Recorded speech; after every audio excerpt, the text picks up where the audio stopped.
Hello friends, welcome back my channel. Today topic is Tiebout hypothesis. Tiebout hypothesis के जो another name है वो है वोटिंग विद फीट या टाइबोट माइग्रेशन, टाइबोट हाइपोथेसिस या ए पॉजिटिव पॉलिटिकल थ्योरी. इन नामों से टाइबोट हाइपोथेसिस को जाना जाता है. अगर क्वेश्चन में अनदर नेम से क्वेश्चन आए तो आपको सेम ही क्वेश्चन लिखना है. जो क्वेश्चन नंबर ये 2018 में पूछा गया था. टाइबोट प्रतिमान की आलोचनात्मक व्याख्या करें, और ये 12 मार्च में पूछा गया था.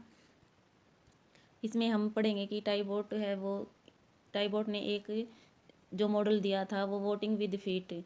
आपको थोड़ा अजीब सा लग रहा है कि वोटिंग मतलब वोट विद फीट, यानी वोटिंग विद फीट होता है कि एक स्थान से दूसरे स्थान पर माइग्रेशन करना. यानी कोई भी व्यक्ति है अपनी सुविधा के अनुसार एक स्थान से दूसरे स्थान पर माइग्रेशन करता है तो वो टाइबोट हाइपोथेसिस के अकॉर्डिंग वोटिंग विद फीट है. इसमें हम करेंगे कि जो नेम है इसका मॉडल का वो कदमों द्वारा मतदान, और ये टाइबोट अवधारणा है. यानी जो सार्वजनिक पदार्थों के संदर्भ में, सबसे पहले तो हमें पता होना चाहिए कि सार्वजनिक पदार्थों के संदर्भ में मुक्तखोरी की समस्या अधिक उत्पन्न होती है. प्रत्येक व्यक्ति सार्वजनिक पदार्थों की न्यूनतम लागत का भुगतान किए बिना इन सेवाओं या पदार्थों का उपभोग करना चाहता है.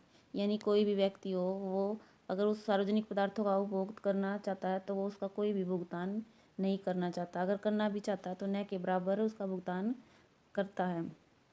टाइबोट का मानना है कि जो टाइबोट की अवधारणा है कि जो सार्वजनिक पदार्थ और सेवाएं हैं उनके संदर्भ में नागरिकों की जो वरीयताएं हैं यानी उनकी इच्छाएं हैं वो भिन्न भिन्न होती हैं. टाइबोट का तर्क है कि जनता का पलायन, यानी जो जनता है उसका पलायन उस क्षेत्र विशेष की ओर होता है जिसमें सार्वजनिक सेवाएं या पदार्थ कराधान नीतियां उनकी आकांक्षाओं के अनुरूप हों. यानी जो व्यक्ति सार्वजनिक वस्तुओं के संदर्भ में या पदार्थों में के संदर्भ में अपनी आकांक्षाएं इच्छाओं के अनुरूप उस क्षेत्र में पलायन करता है जहाँ पर सार्वजनिक वस्तुओं की बहुतायत मात्रा ज़्यादा होती है. जो टाइबोट मॉडल है वो मानता है कि जो पलायन की लागत है वो शून्य होती है. यानी जो व्यक्ति एक स्थान से दूसरे स्थान पर जाते हैं उनकी जो पलायन की माइग्रेशन की जो लागत होती है वो शून्य होती है. इस प्रकार व्यक्ति का कदमों के द्वारा मतदान उसकी वरीयताओं की अभिव्यक्ति को अभिव्यक्त करता है. जनता अपनी संतुष्टि के श्रेष्ठतम स्तर को प्राप्त करने के लिए एक क्षेत्र से दूसरे क्षेत्र की ओर पलायन करती है. इस मॉडल के अनुसार स्थानीय सार्वजनिक पदार्थों की प्रकृति स्थानीय निवासियों की रुचि और वरीयताओं के अनुरूप होनी चाहिए. यानी जो ये टाइबोट का मॉडल है ये कहता है कि जो स्थानीय सार्वजनिक पदार्थों की जो प्रकृति होती है वहाँ पर उसकी जो प्रेजेंस होती है वो जो वहाँ पर रहने वाले निवासी हैं उनकी रुचि और वरीयताओं के अनुरूप होनी चाहिए. उसके बाद जो टाइबोट मॉडल है उसकी कुछ मान्यताएं हैं. जो मान्यताएं, फर्स्ट मान्यता है कि जो उपभोक्ता है अपनी वरीयता के आधार पर एक क्षेत्र से दूसरे क्षेत्र के लिए पलायन के लिए स्वतंत्र है. यानी जिस क्षेत्र में किसी व्यक्ति की वरीयताएं ज़्यादा होंगी वो व्यक्ति उसी क्षेत्र में पलायन करना चाहेगा और वो उस पलायन के लिए स्वतंत्र होगा. सेकंड जो इसकी मान्यता है, उपभोक्ता के पलायन की जो लागत है वो शून्य है, और जो व्यक्ति है उसको वहाँ पर जहाँ पर वो पलायन करता है उस स्थान की पूर्ण जानकारी है. जो कई समुदायों का चुनाव वो करता है, वो अपनी इच्छा से करता है. सार्वजनिक पदार्थों का पलायन हित लाभों के संदर्भ में संभव नहीं है. प्रत्येक प्रशासनिक क्षेत्र उच्चतम स्थानीय पदार्थों की उपलब्धता के लिए प्रयत्नशील है.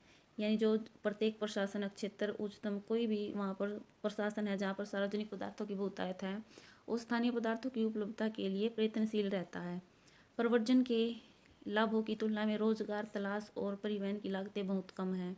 प्रव्रजन यानी जहाँ पर पलायन है उसके लाभों की तुलना में रोजगार की तलाश और परिवहन की लागतें बहुत कम है. प्रवासी है आवागमन से अन्य लोगों की सुविधा और उपभोक्ता स्तर का कोई दुष्प्रभाव नहीं पड़ता. यानी जो प्रवासी आवागमन है उससे अन्य लोगों की सुविधाएं हैं, उपभोक्ताओं के स्तर पर कोई दुष्प्रभाव नहीं पड़ते. ये इस मॉडल का मानना है.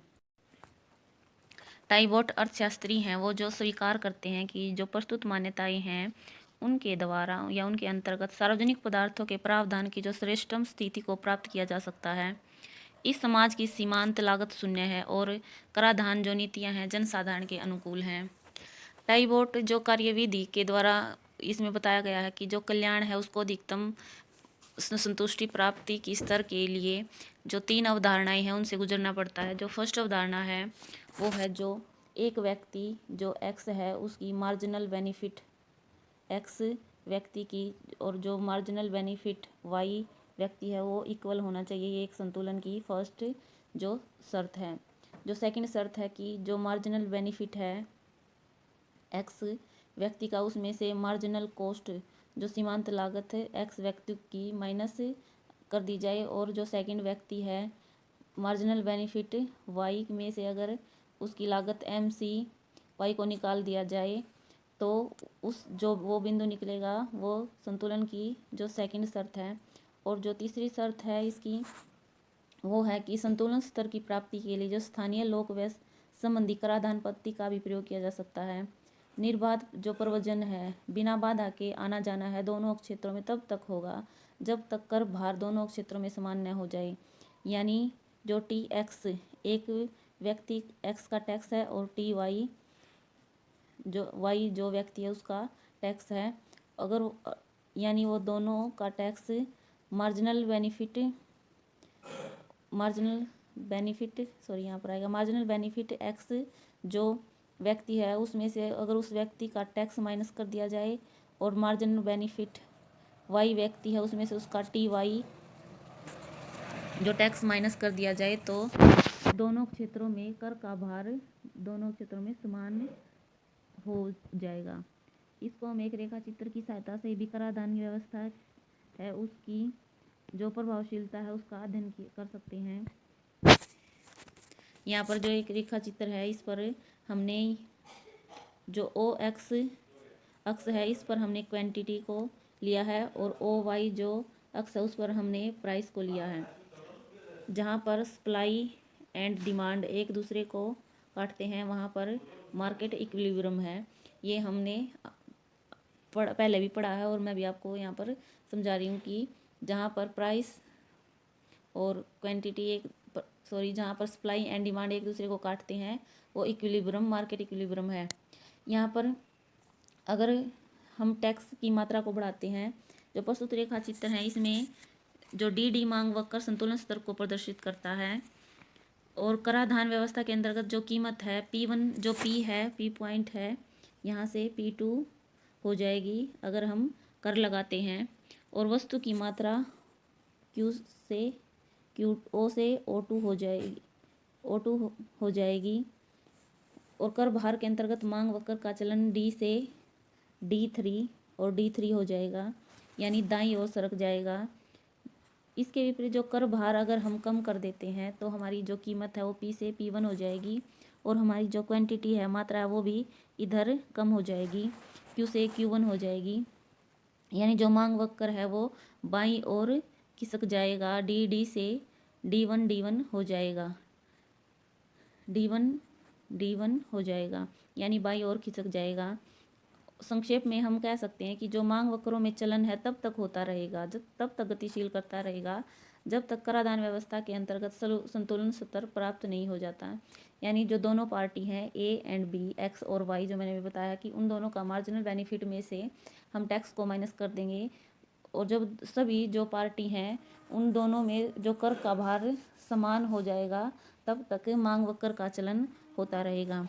जो टाइबोट मॉडल है इसमें कुछ जो एक समस्या है, यानी हम आलोचना जो हमने बताया था कि आलोचनात्मक व्याख्या करो, इसकी आलोचना ये है कि जो ये मान्यता है कि पलायन की लागत शून्य होती है ये सही नहीं है, क्योंकि पलायन की लागत हम सभी को पता है कि कभी भी शून्य नहीं होती और सार्वजनिक सुविधाओं के अंतर के फलस्वरूप, यानी जहाँ पर सार्वजनिक सुविधाएं का अंतर होता है, समुदाय संख्या के बहुत विशाल हो जाने की स्थिति में जो बड़े पैमाने पर प्रावधान की संभावित मितों के, यानी अगर सार्वजनिक सुविधाओं में अंतर है और वहाँ पर बहुत ज़्यादा आबादी बढ़ जाती है तो उसमें प्रावधान करना भी मुश्किल हो जाता है। और एक ये मान्यता है कि किसी भी क्षेत्र विशेष के सभी हित लाभ स्थानीय क्षेत्र के निवासियों तक सीमित रहे। यह स्थिति सदैव स्थिर नहीं रहती, क्योंकि यह स्थिति है वो बदलती रहती है टाइम टू टाइम। टाइबोट विश्लेषण में व्यक्तिगत विविधताओं में परिवर्तन के फलस्वरूप नई समस्याएं हैं वो जन्म ले सकती हैं, जैसे प्रारंभ में बच्चे की शिक्षा संबंधी सुविधाओं से रोजगार, नौकरी या व्यापार से संबंधित विविधताओं की ओर चलन होता है। ये एक क्वेश्चन था जो वेरी इंपॉर्टेंट क्वेश्चन है। अगर आपको मेरी वीडियो अच्छी लगे तो please like share subscribe my channel. Thank you for watching my video.